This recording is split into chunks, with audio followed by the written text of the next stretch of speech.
نحمده ونستعينه ونؤمن به ونتوكل عليه ونعوذ بالله من شرور أنفسنا ومن سيئات أعمالنا من يهده الله فلا مضل له ومن يضلل فلا هادي له ونشهد أن لا إله إلا الله وحده لا شريك له ونشهد أن محمدا عبده ورسوله أرسله بالهدى ودين الحق ليظهره على الدين كله ولو كره المشركون اللهم صل على محمد وعلى آل محمد كما صليت على إبراهيم وعلى آل إبراهيم إنك حميد مجيد اللهم بارك على محمد وعلى آل محمد كما باركت على إبراهيم وعلى آل إبراهيم إنك حميد مجيد أعوذ بالله من الشيطان الرجيم يا أيها الذين آمنوا اتقوا الله حق تقاته ولا تموتن إلا وأنتم مسلمون يا أيها الناس اتقوا ربكم الذي خلقكم من نفس واحدة وخلق منها زوجها وبث منهما رجالا كثيرا ونساء واتقوا الله الذي تساءلون به والأرحام إن الله كان عليكم رقيبا يا أيها الذين آمنوا اتقوا الله وقولوا قولا سديدا يصلح لكم أعمالكم ويغفر لكم ذنوبكم ومن يطع الله ورسوله فقد فاز فوزا عظيما أما بعد فإن أصدق الكلام كلام الله وخير الهدي هدي محمد صلى الله عليه وسلم وشر الأمور محدثاتها وكل محدثة بدعة وكل بدعة ضلالة وكل ضلالة في النار بسم الله الرحمن الرحيم وإبراهيم الذي وفى الله أكبر الله أكبر الله أكبر لا إله إلا الله الله أكبر الله أكبر ولله الحمد റബ്ബ് സുബ്ഹാനഹു വ തആലയുടെ മഹത്തായ അനുഗ്രഹം കൊണ്ട് ഈ വർഷം ബലിപെരുന്നാൾ ആഘോഷിക്കാനും അതിന്റെ സന്തോഷം പങ്കിടാനുമുള്ള മഹത്തായ സൗഭാഗ്യം നമുക്കേവർക്കും ലഭിച്ചിരിക്കുകയാണ്. അൽഹംദുലില്ലാഹ്. എല്ലാവർക്കും ഹൃദയത്തിൽ നിന്നുകൊണ്ടുള്ള ഈദ് ആശംസകൾ നേരുകയാണ്. തഖബ്ബലല്ലാഹു മിന്നാ വമിൻകും. അല്ലാഹു അക്ബർ അല്ലാഹു അക്ബർ എന്ന് ആവർത്തിച്ച് ഉരുവിട്ടുകൊണ്ടിരിക്കുന്ന തക്ബീറിന്റെ മന്ത്രങ്ങൾ ഇന്നലെയും ഇന്നും ഇനിയുള്ള 3 ദിവസങ്ങളിലും നാം ആവർത്തിച്ച് റബ്ബിനെ വാഴ്ത്തിക്കൊണ്ടിരിക്കുകയാണ്. അവന് നന്ദി അർപ്പിച്ചുകൊണ്ടിരിക്കുകയാണ്. ഈ ഒരു പെരുന്നാൾ സുദിനത്തിൽ ഹാജിമാർ ഹജ്ജ് ചെയ്ത് അതിന്റെ നിർവൃതിയിൽ നമ്മുടെ ബന്ധപ്പെട്ടവർ അതിന്റെ സന്തോഷം പങ്കിട്ടുകൊണ്ടിരിക്കുന്ന ഈ ഒരു സാഹചര്യത്തിൽ ബലിയുമായി ബന്ധപ്പെട്ടുകൊണ്ടുള്ള കർമ്മങ്ങളിൽ നിരതരായിരിക്കുന്ന ഈ ദിവസങ്ങളിൽ നാം ഉരുവിട്ടുകൊണ്ടിരിക്കുന്ന തക്ബീറിന്റെ അതുപോലെ തന്നെ ബലിയുടെയുമെല്ലാം പൊരുളറിയുവാൻ അതിന്റെ ആശയം ഉൾക്കൊണ്ടുകൊണ്ട് പെരുന്നാൾ ആഘോഷിക്കുവാനും ഇനിയുള്ള 3 ദിവസങ്ങൾ സന്തോഷിക്കുവാനും നമുക്ക് സാധിക്കേണ്ടതുണ്ട്. ബലിപെരുന്നാളുമായി ബന്ധപ്പെട്ടുകൊണ്ട് ഹജ്ജുമായി ബന്ധപ്പെട്ടുകൊണ്ട് ഏറ്റവും കൂടുതൽ നാം കേട്ടുകൊണ്ടിരിക്കുന്ന പേരാണ് നമ്മുടെ ആദർശ പിതാവ് ഇബ്രാഹിം നബി അലൈഹിസ്സലാം. ഇബ്രാഹിം നബി അലൈഹിസ്സലാമിനെ സ്മരിക്കാത്ത ഒരു ബലിപെരുന്നാളും കടന്നുപോകുന്നില്ല, ഒരു ഹജ്ജും കടന്നുപോകുന്നില്ല. എന്താണ് ഇബ്രാഹിം നബി അലൈഹിസ്സലാമിനെ വ്യതിരിക്തനാക്കുന്നത്? എന്തുകൊണ്ടാണ് ഈ ഒരു കാലഘട്ടത്തിലും ആ ആദർശ പിതാവിനെ കുറിച്ച് നാം സ്മരിച്ചുകൊണ്ടിരിക്കുന്നത്? അതിന്റെ കാരണം വളരെ വ്യക്തമാണ്. ഇബ്രാഹിം നബി അലൈഹിസ്സലാം ജീവിതം കൊണ്ട് മാതൃക കാണിച്ചിട്ടുണ്ട്. സമ്പൂർണമായ സമർപ്പണം, സമ്പൂർണമായ ത്യാഗം, സമ്പൂർണമായ സഹനവും ക്ഷമയും, സമ്പൂർണമായ തവക്കുലും നമ്മെ പഠിപ്പിച്ച ആദർശ പിതാവാണ് ഇബ്രാഹിം നബി അലൈഹിസ്സലാം. സമർപ്പണവുമായി ബന്ധപ്പെട്ടുകൊണ്ട് ഏറ്റവും ഉന്നതമായ മാതൃകയാണ് ഇബ്രാഹിം നബി അലൈഹിസ്സലാം കാണിച്ചു തന്നിട്ടുള്ളത്. വിശുദ്ധ ഖുർആനിൽ തന്നെ നമുക്ക് കാണാൻ സാധിക്കും, ഇത് ഖാല ലഹു റബ്ബുഹു അസ്ലിം. ആദർശ പിതാവായ ഇബ്രാഹിം നബി അലൈഹിസ്സലാമിനോട് റബ്ബ് പറയുകയാണ്, അസ്ലിം, നീ മുസ്ലിമാവുക എന്ന് പറഞ്ഞാൽ നീ സമർപ്പിക്കുക എന്ന് പറഞ്ഞതോടുകൂടി ഞാൻ ആലോചിക്കട്ടെ, കുറച്ച് കഴിയട്ടെ, അല്ലെങ്കിൽ എന്റെ ഇഷ്ടങ്ങൾ കഴിയട്ടെ, എന്റെ ആഗ്രഹങ്ങൾ അവസാനിക്കട്ടെ എന്ന് പറയുകയല്ല. അസ്ലിം, നീ കീഴൊതുങ്ങുക, നീ സമർപ്പിക്കുക എന്ന് പറഞ്ഞ ഉടനെ ഖാല അസ്ലംതു ലിറബ്ബിൽ ആലമീൻ, ഇതാ ലോകരക്ഷിതാവായ അല്ലാഹുവിന് ഞാൻ സമർപ്പിച്ചിരിക്കുന്നു എന്ന പ്രഖ്യാപനം നടത്തിയ ഇബ്രാഹിം നബി അലൈഹിസ്സലാമിൽ നമുക്ക് ഉന്നതമായ മാതൃകയുണ്ട്. ജീവിതത്തിന്റെ എല്ലാ മേഖലയിലും ആ സമർപ്പണം നമ്മൾ ഉണ്ടാക്കേണ്ടതുണ്ട്. മുസ്ലിമാണെന്ന് പറഞ്ഞ് നടക്കുന്നവരാണ് നമ്മൾ, മുസ്ലിം പേരുമായി നടക്കുന്നവരാണ് നമ്മൾ. പക്ഷേ നാം ആലോചിക്കേണ്ടത്, ഇബ്രാഹിം നബി അലൈഹിസ്സലാമിനെ പോലെ ജീവിതത്തിന്റെ എല്ലാ മേഖലയിലും സമ്പൂർണ്ണ സമർപ്പണം, പൂർണ്ണമായ മുസ്ലിമായി ജീവിക്കാൻ നമുക്ക് സാധിക്കുന്നുണ്ടോ? അതല്ല, ജീവിതത്തിന്റെ ഏതെങ്കിലുമൊക്കെ മൂലകളിൽ മാത്രമാണോ നമ്മുടെ ഇസ്ലാം?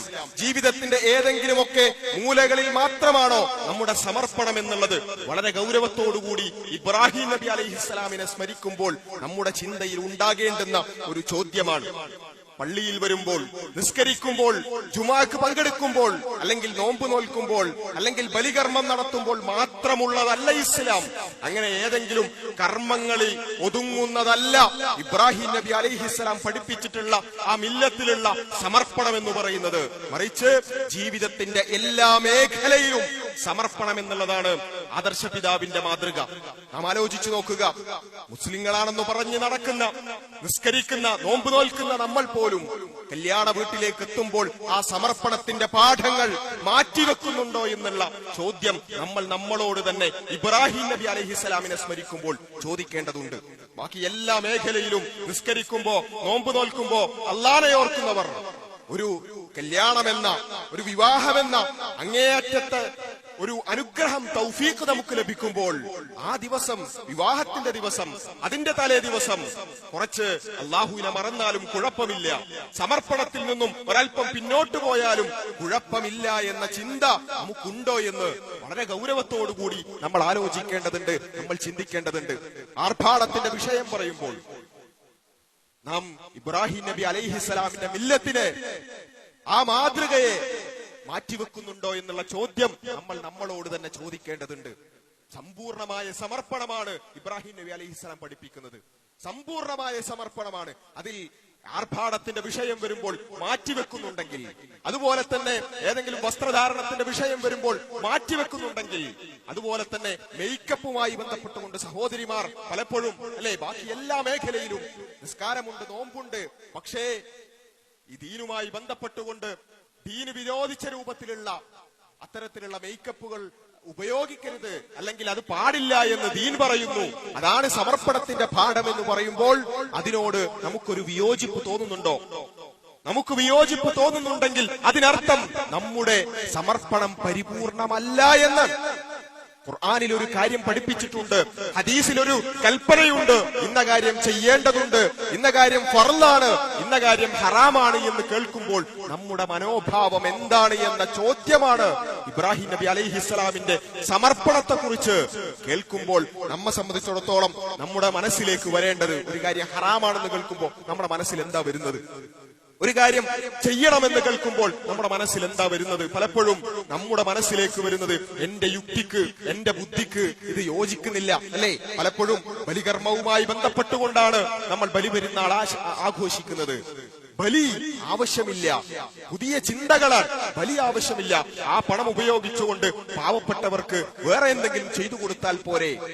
നമ്മൾ മനസ്സിലാക്കേണ്ടതുണ്ട്. ഇബ്രാഹിം നബി അലൈഹിസ്സലാമിന് ശേഷം നൂറ്റാണ്ടുകൾ കടന്നുപോയി. അതിനുശേഷം മഹാനായ റസൂൽ കരീം സല്ലല്ലാഹു അലൈഹി വസല്ലം നമുക്ക് മാതൃക കാണിച്ചു തന്നിട്ട് 1400 വർഷങ്ങൾക്ക് കഴിഞ്ഞുപോയി. ഈ കഴിഞ്ഞ തലമുറകൾക്കൊന്നും ഇബ്രാഹിം നബി അലൈഹിസ്സലാമിനോ അതുപോലെ തന്നെ റസൂൽ കരീം സല്ലല്ലാഹു അലൈഹി വസല്ലമിനോ അതുപോലെ തന്നെ സ്വഹാബത്തിനോ താബിഉകൾക്കോ തബിഉ താബിഉകൾക്കോ ഒന്നും മനസ്സിലാകാത്ത പുതിയ ദീൻ നമുക്ക് നമ്മുടെ ബുദ്ധി വെച്ച് ആലോചിച്ച് ചിന്തിച്ചുണ്ടാക്കുകയാണ്.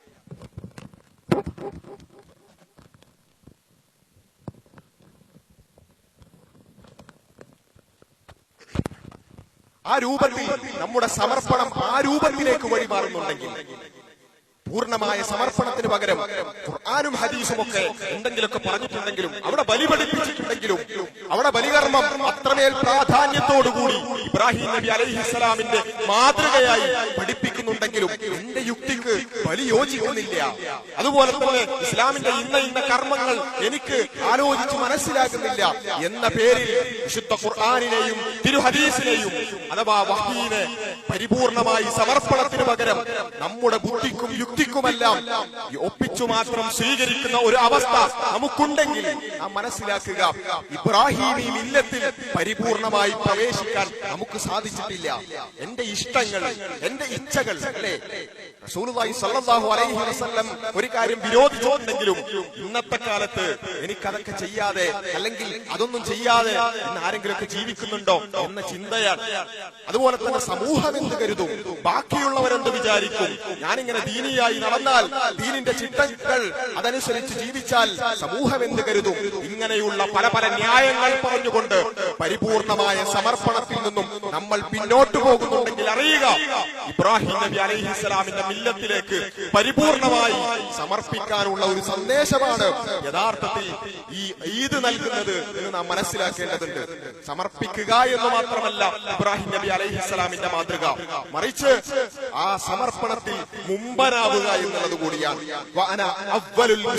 ഞാൻ സമർപ്പിച്ചവരിൽ മുസ്ലിങ്ങളിൽ ഏറ്റവും മുമ്പനാകുന്നു, ഏറ്റവും ഒന്നാമനാകുന്നു എന്ന് പ്രഖ്യാപിച്ച ഇബ്രാഹിം നബി അലൈഹിസ്സലാമിന്റെ മാതൃക പൂർണ്ണമായി ഉൾക്കൊള്ളാൻ നമുക്ക് സാധിക്കേണ്ടതുണ്ട്.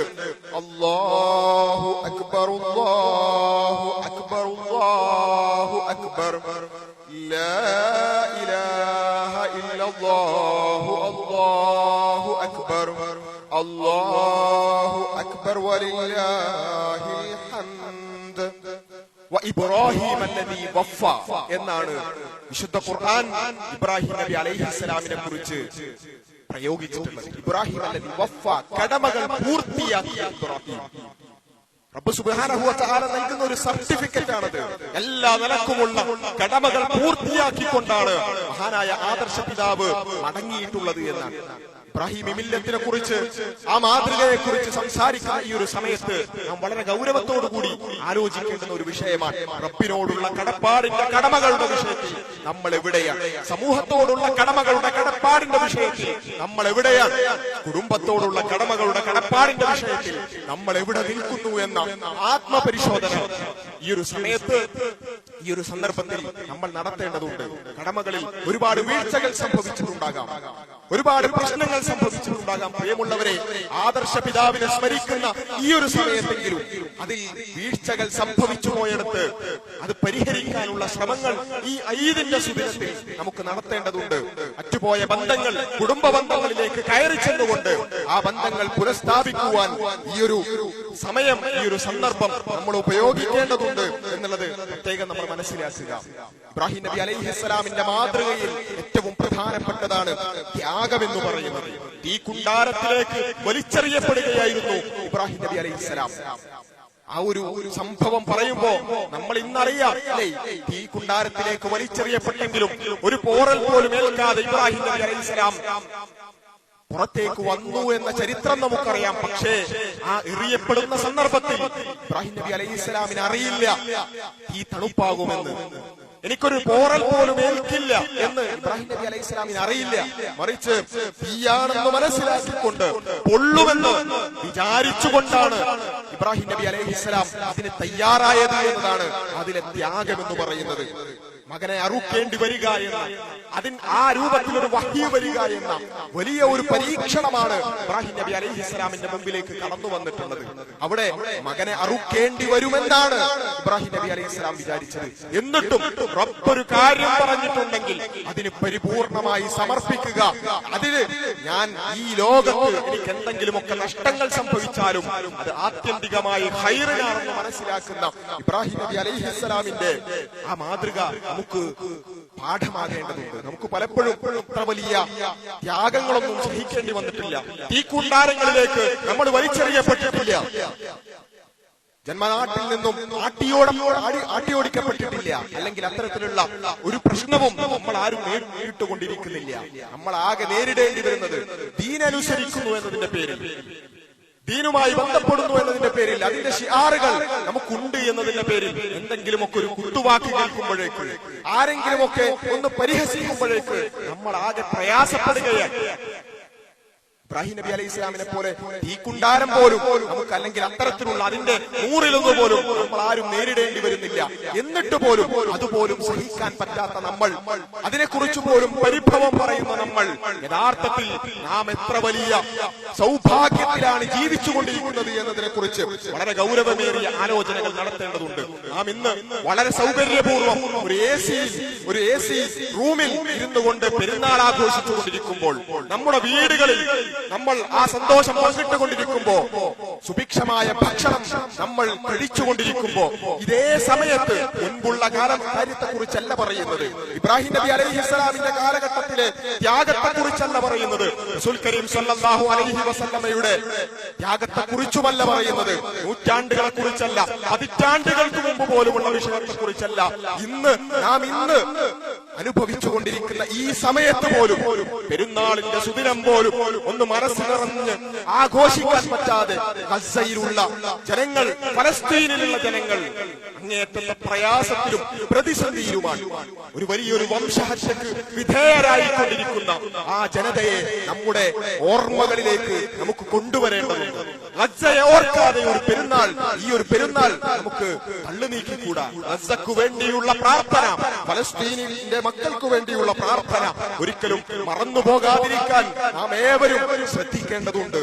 അത്രമേൽ വലിയ പ്രയാസങ്ങളിലൂടെയാണ് അവർ കടന്നു പോകുന്നത്. നമുക്ക് വീടുകളുണ്ട്, പക്ഷേ അവരുടെ വീടുകൾ ബോംബിട്ട് നിറപ്പാക്കിയിരിക്കുകയാണ്.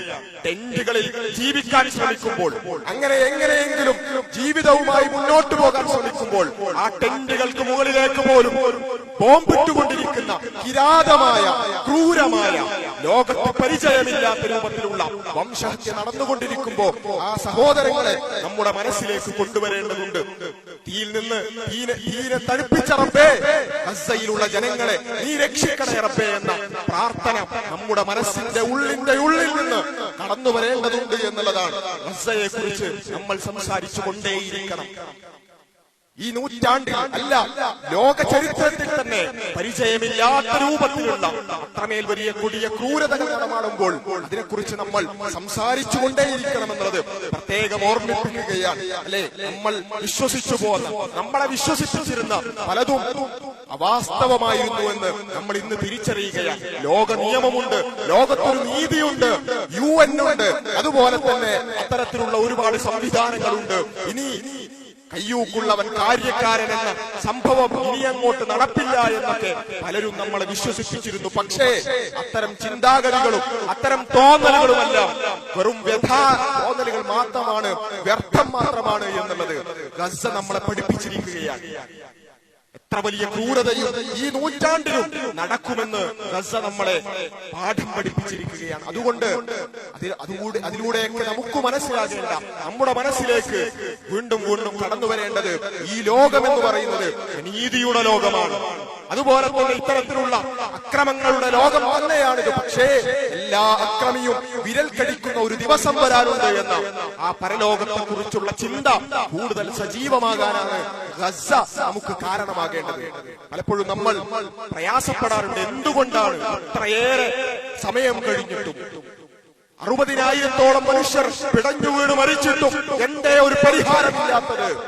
അല്ലെ, റസൂലുള്ളാഹി സ്വല്ലല്ലാഹു അലൈഹി വസല്ലമയോട് അവിടുത്തെ സ്വഹാബത്ത് വന്ന് ചോദിച്ചത്, മത്താ നസ്റുല്ലാഹ്, എപ്പോഴാണ് റസൂലേ, സഹായം, അള്ളാന്റെ സഹായം എപ്പോഴാണ് എന്ന് റസൂലിനോട് ചോദിച്ചതുപോലെ നമ്മുടെ മനസ്സിൽ ചോദിക്കുകയാണ്, എന്തേ ഒരു സഹായമില്ലാത്തത്, എന്തേ വിജയമില്ലാത്തത് എന്ന ചിന്തയാണ് നമുക്കുള്ളതെങ്കിൽ ഒന്നാമത് നമ്മൾ അറിയുക, ഇത് പരിപൂർണ നീതിയുടെ ലോകമല്ല. ഓരോ അക്രമിയും വിരൽ കടിക്കുന്ന ഒരു ദിവസമുണ്ട്. വിശുദ്ധ ഖുർആൻ തന്നെ പറഞ്ഞല്ലോ, ആ അക്രമിക്ക് ഒരു വിരൽ കടിക്കുന്ന ഒരു ദിവസം വരെ, അല്ലെങ്കിൽ മുഖം ചുവന്നു പോകുന്ന ഒരു ദിവസം വരെ അല്ലാഹു അവധി നീട്ടി കൊടുക്കുക മാത്രമാണ് എന്നുള്ള ഒരു പാഠം നമുക്കുണ്ടാവേണ്ടതുണ്ട്. ആ രൂപത്തിലാകണം ഗസയെ കുറിച്ചുള്ള നമ്മുടെ ഓർമ്മകൾ സജീവമാകേണ്ടത്. അല്ലാഹു അക്ബർ, അല്ലാഹു അക്ബർ, അല്ലാഹു അക്ബർ, ലാ ഇലാഹ ഇല്ലല്ലാഹു, അല്ലാഹു അക്ബർ, അല്ലാഹു അക്ബർ വലില്ലാഹിൽ ഹംദ്. ഹാജറയും മകൻ ഇസ്മായിൽ അലൈഹിസ്സലാമിനെയും മക്കയിൽ ആരോരുമില്ലാത്ത ആ ഒരു സാഹചര്യത്തിൽ തനിച്ചാക്കിക്കൊണ്ട് ഇബ്രാഹിം നബി അലൈഹിസ്സലാം തിരിഞ്ഞു നടക്കുന്നുണ്ട്. അവരോട് സ്നേഹമില്ലാത്തത് കൊണ്ടല്ല, അറ്റുനോറ്റ് കിട്ടിയ മകനാണ്. ആ മകനെ നഷ്ടപ്പെടുത്തണമെന്ന് ആഗ്രഹിച്ചുകൊണ്ടല്ല, മറിച്ച് അള്ളാഹുവിന്റെ കൽപ്പനയുണ്ട് എന്നതിന്റെ പേരിൽ മാത്രമാണ്. അവിടെയാണ് ഇബ്രാഹിം നബി അലൈഹിസ്സലാമിന്റെ തവക്കുൽ എത്രമേൽ വലുതാണ് എന്ന് നമുക്ക് തിരിച്ചറിയുന്നത്. ഹാജറ ബീവി ഒരുപാട് വിളിക്കുന്നുണ്ട്, പക്ഷേ അവസാനം ഹാജറ ബീവി ഒരു ചോദ്യം ചോദിച്ചപ്പോഴാണ് ഇബ്രാഹിം നബി അലൈഹിസ്സലാം തിരിഞ്ഞു നോക്കാതെ മറുപടി പറഞ്ഞുകൊണ്ട് തിരിച്ചു പോയത്. ആ അല്ലാഹു അമറക്കും, അല്ലാഹു കൽപ്പിച്ചത് കൊണ്ടാണോ ഇത് ചെയ്യുന്നത് എന്ന് ചോദിച്ചപ്പോ ഇബ്രാഹിം നബി അലൈഹിസ്സലാം പറയാണ്, നഅം, അതെ, അല്ലാഹു കൽപ്പിച്ചത് കൊണ്ടാണ്. ആ ഒരു നഅം, അതെ എന്ന ഒരു വാക്ക് കേട്ടതോടുകൂടി ഹാജറ ബീവി പറയുകയാണ്, എങ്കിൽ അല്ലാഹു ഞങ്ങളെ സംരക്ഷിച്ചുകൊള്ളൂ. ഇതാണ് തവക്കുലിന്റെ പാഠം എന്ന് പറയുന്നത്. റബ്ബ് കൽപ്പിച്ചത് ചെയ്തതിന്റെ പേരിൽ നമുക്ക് പരാജയം ഉണ്ടാവുകയില്ല എന്ന തിരിച്ചറിവാണ് ഏറ്റവും പ്രധാനമെന്ന് പറയുന്നത്. നമ്മൾ ഒരിക്കലും റബ്ബ് പറഞ്ഞത് ചെയ്തതിന്റെ പേരിൽ വഴിയാധാരമാവുകയില്ല. തവക്കുലില്ലായ്മയാണ് പലപ്പോഴും പല തിന്മകളിലേക്കും നമ്മളെ നയിക്കുന്നത്. ഈവൻ ഏറ്റവും പ്രധാനപ്പെട്ട, ഏറ്റവും വലിയ തിന്മയായ ശിർക്കിലേക്ക് പോലും നമ്മൾ എത്തിപ്പെടുന്നത് തവക്കുലില്ലായ്മയുടെ പേരിലാണ് എന്ന് നാം മനസ്സിലാക്കേണ്ടതുണ്ട്. അവിടെയാണ് ആദർശ പിതാവായ ഇബ്രാഹിം നബി അലൈഹിസ്സലാമിനെ കുറിച്ച് ആലോചിക്കുമ്പോൾ, സ്മരിക്കുമ്പോൾ ഏറ്റവും പ്രധാനപ്പെട്ട ഇബ്രാഹിം നബി അലൈഹിസ്സലാം പ്രബോധനം ചെയ്ത ഏറ്റവും പ്രധാനപ്പെട്ട ആശയം തൗഹീദ്, അല്ലാഹുവിന്റെ ഏകത്വം എന്നുള്ളത് വീണ്ടും നാം സ്മരിക്കേണ്ടതുണ്ട്. അല്ലാഹുവിന് പുറമെ, നമ്മെ സൃഷ്ടിച്ച പടച്ചവന് പുറമെ ഒരാൾക്കും ഒരു തരത്തിലുള്ള ആരാധനയുടെ അംശങ്ങളും അർപ്പിച്ചുകൂടാ എന്ന ആ ഒരു നിത്യപ്രസക്തമായ സന്ദേശം എത്ര യുക്തിപരമായിട്ടാണ് ഇബ്രാഹിം നബി അലൈഹിസ്സലാം അവിടെയുള്ള ജനങ്ങൾക്ക് വിശദീകരിച്ചു കൊടുത്തത്. ഇബ്രാഹിം നബി അലൈഹിസ്സലാം ആകാശത്തേക്ക് നോക്കിക്കൊണ്ട് പറയുകയാണ്, ആ ചന്ദ്രനെ കാണിച്ചുകൊണ്ട്, ചന്ദ്രനാണ് എന്റെ ദൈവം, ചന്ദ്രൻ എത്ര സുന്ദരമാണ് എന്ന് പറയുകയാണ്. ആളുകൾക്ക് സന്തോഷമാവുകയാണ്. അവസാനം ചന്ദ്രനെ കാണാതാകുമ്പോൾ അസ്തമിക്കുന്നവയെ ഞാൻ ഇഷ്ടപ്പെടുന്നില്ല. അതുപോലെ തന്നെ നക്ഷത്രങ്ങളെ ചൂണ്ടിക്കാണിച്ചുകൊണ്ട് അവയാണ് എന്റെ ദൈവം, അവ കാണാതായപ്പോൾ ഇങ്ങനെ അസ്തമിക്കുന്നവയെ ഞാൻ ആരാധിക്കുന്നില്ല. സൂര്യനെ കാണിച്ചുകൊണ്ട് ഇതാണ് എന്റെ ദൈവം, ഇത് വലുതാണ്. ആ സൂര്യൻ അസ്തമിക്കുമ്പോൾ അങ്ങനെയുള്ള അസ്തമിക്കുന്ന നൈമിഷികമായ അല്ലെങ്കിൽ സൃഷ്ടികളായിട്ടുള്ള ഏതെങ്കിലും ഒന്നിനെയല്ല ഞാൻ ആരാധിക്കുന്നത്. സൂര്യനെയല്ല, സൂര്യന്റെ സട്ടാവിനെ, ചന്ദ്രനെയല്ല, ചന്ദ്രന്റെ സട്ടാവിനെ, നക്ഷത്രങ്ങളെയല്ല, നക്ഷത്രങ്ങളുടെ സട്ടാവിനെ മാത്രം ആരാധിക്കുക. ആരാധനകളുടെ സകല അംശങ്ങളും ആ ഏകനായ സട്ടാവിൽ മാത്രം അർപ്പിക്കുക എന്ന തൗഹീദാണ് ഇബ്രാഹിം നബി അലൈഹിസ്സലാം പഠിപ്പിച്ചിട്ടുള്ളത്. വിഗ്രഹാരാധനയെ കുറിച്ച് സംസാരിക്കുമ്പോൾ ഇബ്രാഹിം നബി അലൈഹിസ്സലാമിന്റെ മില്ലത്തിനെ കുറിച്ച് ആലോചിക്കാതെ നമുക്ക് മുന്നോട്ട് പോകാൻ സാധ്യമല്ല. ആ നിലക്ക് വിഗ്രഹാരാധനയുടെ ആ ഒരു അർത്ഥശൂന്യത ബോധ്യപ്പെടുത്തിയ മഹാനായ ആദർശ പിതാവ്, ആ ആദർശ പിതാവിന്റെ പാത ഉൾക്കൊണ്ടുകൊണ്ട് ആ മില്ലത്തിൽ തൗഹീദിനു വേണ്ടി ശ്രദ്ധിക്കാൻ, നമ്മുടെ ജീവിതത്തിൽ ഏതേത് മേഖലകൾ വന്നാലും, മക്കളില്ലാതെ പ്രയാസപ്പെട്ടാലും, സാമ്പത്തികമായി ഞെരുക്കമുണ്ടായാലും, എന്തൊക്കെ പ്രയാസമുണ്ടെങ്കിലും, ഏതേത് പ്രശ്നങ്ങളിൽ അകപ്പെട്ടാലും അല്ലാഹ് എന്നല്ലാതെ മനസ്സിൽ നിന്നൊരു വിളി എന്റെ മനസ്സിൽ നിന്ന്, എന്റെ നാക്കിൽ നിന്ന് ഉയരുകയില്ല എന്ന ഉറച്ച തീരുമാനം ഇബ്രാഹിം നബി അലൈഹിസ്സലാമിനെ സ്മരിക്കുമ്പോൾ നമുക്കുണ്ടാകേണ്ടതിന്റെ ഹജ്ജിലാണ്. ഹജ്ജ് കഴിഞ്ഞിരിക്കുകയാണ്. നമ്മുടെ നാട്ടിൽ നിന്നും ഹജ്ജിന് പോയ ആളുകളുടെ ഹജ്ജുകളെല്ലാം കഴിഞ്ഞിരിക്കുകയാണ്. ഹജ്ജിൽ ഇബ്രാഹിം നബി അലൈഹിസ്സലാമിനെ, ഹാജറ ബീവിയെ, ഇസ്മായിൽ നബി അലൈഹിസ്സലാമിനെ സ്മരിക്കാത്ത ഒരു ഹജ്ജ് പോലും ഉണ്ടാവില്ല. പക്ഷേ ആ ഹജ്ജിൽ എവിടെയെങ്കിലും ഏതെങ്കിലും ഒരു ഘട്ടത്തിൽ മിനായിൽ അങ്ങോട്ടോ അല്ലെങ്കിൽ മിനായിലോ അല്ലെങ്കിൽ അറഫയിലോ അല്ലെങ്കിൽ ഏതെങ്കിലും ഒരു സ്ഥലത്ത് ഇബ്രാഹിം നബിയെ എന്ന ഒരു വിളി, ഹാജറ ബീവിയെ എന്ന ഒരു വിളി, ഇസ്മായിൽ നബിയെ എന്ന ഒരു വിളി ഉണ്ടായിരുന്നെങ്കിൽ അതാണ് ഇസ്ലാം എന്ന് നമുക്ക് മനസ്സിലാക്കാമായിരുന്നു. വേണ്ട, ഇബ്രാഹിം നബി അലൈഹിസ്സലാമിന്റെ ഹക്ക് കൊണ്ട് എന്ന ഒരു തേട്ടമെങ്കിലും ഉണ്ടോ എന്ന ഒരു ചോദ്യം ഹജ്ജുമായി ബന്ധപ്പെട്ടുകൊണ്ട്, ബലിയുമായി ബന്ധപ്പെട്ടുകൊണ്ട്, പെരുന്നാളുമായി ബന്ധപ്പെട്ടുകൊണ്ട് നമ്മുടെ മനസ്സിലേക്ക് വരേണ്ടതുണ്ട്. ഏതുവരെ എന്ന് ചോദിച്ചാൽ ഇബ്രാഹിം നബി അലൈഹിസ്സലാം ഇങ്ങനെയൊക്കെ വിഗ്രഹാരാധനക്കെതിരെ, ബഹുദൈവ വിശ്വാസങ്ങൾക്കെതിരെ പടപൊരുതിയ ആ ആദർശ പിതാവ് പ്രാർത്ഥിച്ച ഒരു പ്രാർത്ഥന, എന്നെയും എന്റെ സന്താന പരമ്പരകളെയും വിഗ്രഹാരാധനയിൽ നിന്ന് കാക്കണേ എന്ന, വിഗ്രഹങ്ങൾക്കെതിരെ, വിഗ്രഹാരാധനകൾക്കെതിരെ പടപൊരുതിയ ആ ഇബ്രാഹിം നബി അലൈഹി സ്വലാം പ്രാർത്ഥിക്കുകയാണ് വിഗ്രഹാരാധനയിൽ നിന്നും കാക്കണേ എന്ന്. നമ്മൾ ആരെങ്കിലും ഈ ഖുതുബയിൽ ഞാൻ പ്രാർത്ഥിക്കുകയാണ് ഞങ്ങളെല്ലാവരെയും വിഗ്രഹാരാധനയിൽ നിന്നും കാക്കണേ എന്ന് പ്രാർത്ഥിച്ചാൽ നിങ്ങൾ ചോദിക്കും, അതിനിപ്പോ ആരാ വിഗ്രഹങ്ങൾ ആരാധിക്കാൻ പോകുന്നത്? പക്ഷേ ആ രൂപത്തിൽ പോലുമല്ല, അത്രമേൽ വലിയ പാപമാണ്. ഏത് രൂപത്തിലും നമ്മളറിയാതെ ശിർക്ക് നമ്മളിലേക്ക് കടന്നു വരുമെന്ന ആ ഒരു തിരിച്ചറിവിൽ നിന്ന് സന്താന പരമ്പരകളെ കുറിച്ച് പോലും അത്തരത്തിൽ ചിന്തിച്ചുകൊണ്ട് പ്രാർത്ഥിക്കുകയാണ് ഇബ്രാഹിം നബി അലൈഹിസ്സലാം ചെയ്യുന്നത്. ഇങ്ങനെയൊക്കെ എല്ലാ മേഖലയിലും മാതൃകയായ ഇബ്രാഹിം നബി അലൈഹിസ്സലാം പ്രാർത്ഥിക്കുന്ന മറ്റൊരു പ്രാർത്ഥന കൂടി നമുക്ക് വിശുദ്ധ ഖുർആനിൽ കാണാൻ സാധിക്കും. വലാ തുഖ്സിനി യൗമ യുബ്അസൂൻ, അന്ത്യനാളിൽ എന്നെ മുഖം കെടുത്തരുതേ, എന്നെ നാണം കെടുത്തരുതേ എന്നൊരു പ്രാർത്ഥന. പ്രിയമുള്ളവരെ, എന്തൊക്കെ ചെയ്യുമ്പോഴും നമ്മൾ ഒരുപാട് ദാനധർമ്മങ്ങൾ ചെയ്യുന്നുണ്ട്, ഒരുപാട് നന്മകൾ ചെയ്യുന്നുണ്ട്, അമലുകൾ ചെയ്യുന്നുണ്ട്, നിസ്കരിക്കുന്നുണ്ട്, നോമ്പ് നോൽക്കുന്നുണ്ട്, ബലികർമ്മങ്ങൾ ചെയ്യുന്നുണ്ട്. പക്ഷേ പരലോകത്തത് ലഭിച്ചില്ല എങ്കിൽ, പരലോകത്തത് സ്വീകരിച്ചില്ല എങ്കിൽ നമ്മൾ നഷ്ടക്കാരിൽ പെട്ടുപോകും. അതുകൊണ്ട് ആ രൂപത്തിൽ നഷ്ടക്കാരിൽ പെട്ടുപോകരുത്. നമ്മൾ ചെയ്യുന്ന കാര്യങ്ങളെ കുറിച്ച്, അതുപോലെ തന്നെ ബലിയെക്കുറിച്ച് എല്ലാം സ്വീകരിക്കണേ എന്ന പ്രാർത്ഥന കൂടി നമ്മൾക്ക് ഉണ്ടാവേണ്ടതുണ്ട്. ആ രൂപത്തിൽ പൂർണ്ണമായ ഇബ്രാഹിം മില്ലത്തിലേക്ക് പ്രവേശിച്ചുകൊണ്ട് സമ്പൂർണമായ സമർപ്പണത്തിൽ ജീവിക്കാൻ റബ്ബ് സുബ്ഹാനഹു വ തആല നമുക്ക് തൗഫീഖ് നൽകുമാറാകട്ടെ. അല്ലാഹുവേ, ഞങ്ങളുടെ പരിചയക്കാരായ ഒരുപാട് ആളുകൾ ഇപ്പോൾ മക്കയിലാണ്, ഹാജിമാരാണ്. അല്ലാഹുവേ, അവരുടെ ഹജ്ജ് നീ പൂർണ്ണമായി സ്വീകരിക്കണേ അല്ലാഹുവേ, അവരുടെ ഹജ്ജ് പരിപൂർണമായി സ്വീകരിക്കണേ റബ്ബേ. ആരോഗ്യത്തോടു കൂടി തന്നെ തിരിച്ചു വരാൻ അവർക്ക് നീ തൗഫീഖ് നൽകണേ അല്ലാഹുവേ. ഈ പെരുന്നാളിന്റെ സുദിനത്തിലും രോഗികളായ ഒരുപാട് ആളുകൾ ഞങ്ങളുടെ വീടുകളിലുണ്ട് റബ്ബേ. അവരുടെ രോഗങ്ങൾ നീ പരിപൂർണമായി ശിഫയാക്കണേ അല്ലാഹുവേ. അവർക്ക് പരിപൂർണമായ ആരോഗ്യം തിരിച്ചു കൊടുക്കണേ അല്ലാഹുവേ. ഞങ്ങളിൽ നിന്ന് മരണപ്പെട്ടു പോയ ആളുകൾ അവരുടെ ഖബറുകൾ നീ വിശാലമാക്കി കൊടുക്കണേ അല്ലാഹുവേ. അവരെയും ഞങ്ങളെയും ജന്നാത്തുൽ ഫിർദൗസിൽ ഒരുമിച്ച് കൂട്ടണേ അല്ലാഹുവേ. ലോകത്തിന്റെ വിവിധ ഭാഗങ്ങളിൽ ഞങ്ങൾ ഇപ്പോൾ സന്തോഷിക്കുമ്പോഴും അങ്ങേയറ്റത്തെ ആസ്വാദനത്തിൽ ഞങ്ങൾ ഈ രൂപത്തിൽ നിർഭയത്തോടുകൂടി ജീവിക്കുമ്പോഴും ലോകത്തിന്റെ വിവിധ ഭാഗങ്ങളിൽ പ്രയാസങ്ങൾ അനുഭവിക്കുന്നവരുണ്ട്, യുദ്ധത്തിന്റെ കെടുതികൾ അനുഭവിക്കുന്നവരുണ്ട്. സിറിയയിൽ, ഉക്രൈനിൽ, ഗസയിൽ, ഫലസ്തീനിൽ, വെസ്റ്റ് ബാങ്കിൽ എല്ലായിടത്തും ഒരുപാട് പ്രയാസപ്പെടുന്ന ആളുകളുണ്ട്. അല്ലാഹുവേ, അവരുടെ പ്രയാസം നീ നീക്കി കൊടുക്കണേ അല്ലാഹുവേ. അവർക്ക് നീ നിർഭയത്വം നൽകണേ അല്ലാഹുവേ. ഞങ്ങളുടെ ഗസയിലുള്ള സഹോദരങ്ങൾ, അവരെ നീ സഹായിക്കണേ അല്ലാഹുവേ. അവരെ നീ സഹായിക്കണേ അല്ലാഹുവേ. അവർക്ക് നീ സഹായം നൽകണേ അല്ലാഹുവേ. അവരെ ഉപദ്രവിക്കുന്നവരെ നീ ഇല്ലാതാക്കണേ അല്ലാഹുവേ. അവരെ ഉപദ്രവിക്കുന്നവരെ നീ ഇല്ലാതാക്കണേ അല്ലാഹുവേ. അവരെ ഉപദ്രവിക്കുന്നവരെ നീ ശിക്ഷിക്കണേ അല്ലാഹുവേ. അവരെ പട്ടിണിക്കിടുന്നവരെ നീ ശിക്ഷിക്കണേ അല്ലാഹുവേ. അവർക്ക് നീ പാഠം പഠിപ്പിക്കണേ അല്ലാഹുവേ. ഗസയിലുള്ള, ഫലസ്തീനിലുള്ള ഞങ്ങളുടെ സഹോദരങ്ങൾക്ക് നീ നിർഭയത്വം കൊടുക്കണേ അല്ലാഹുവേ. അവർക്ക് നീ അമ്ന് പ്രദാനം ചെയ്യണേ അല്ലാഹുവേ. അവർക്ക് നീ ആത്യന്തികമായ വിജയം നൽകണേ അവരുടെ ശുഹദാക്കളെ നീ ഷഹീദുകളായി പരിഗണിക്കണേ അവർക്ക് നീ സ്വർഗം നൽകണേ അവിടെ നിന്ന് മരണപ്പെട്ടു പോയ പിഞ്ചു ബാലന്മാർ, ആ ബാലന്മാരെ കൊണ്ട് സ്വർഗത്തിലൊരു ഗസ നീ പണിയണേ അല്ലാഹുവേ. നീ അവരുടെ ഷഹാദത്ത് സ്വീകരിക്കണേ അല്ലാഹുവേ. ഞങ്ങളുടെ ബലികർമ്മം നീ സ്വീകരിക്കണേ റബ്ബേ. അല്ലാഹുവേ, സമ്പൂർണ്ണ സമർപ്പണത്തിലൂടെ ഇബ്രാഹിം മില്ലത്ത് പരിപൂർണമായി സ്വീകരിക്കുന്നവർ നീ ഞങ്ങളെ ഉൾപ്പെടുത്തണേ അല്ലാഹുവിന്റെ ദീനിൽ ഒരു കാര്യം പറഞ്ഞാൽ അത് പ്രയാസങ്ങളില്ലാതെ, ബുദ്ധിമുട്ടി ബുദ്ധിമുട്ടില്ലാതെ പരിപൂർണമായ മനസ്സോടുകൂടി സ്വീകരിക്കുന്ന ആ രൂപത്തിലുള്ള ഒരു മനസ്സ് നീ നൽകണേ അല്ലാ.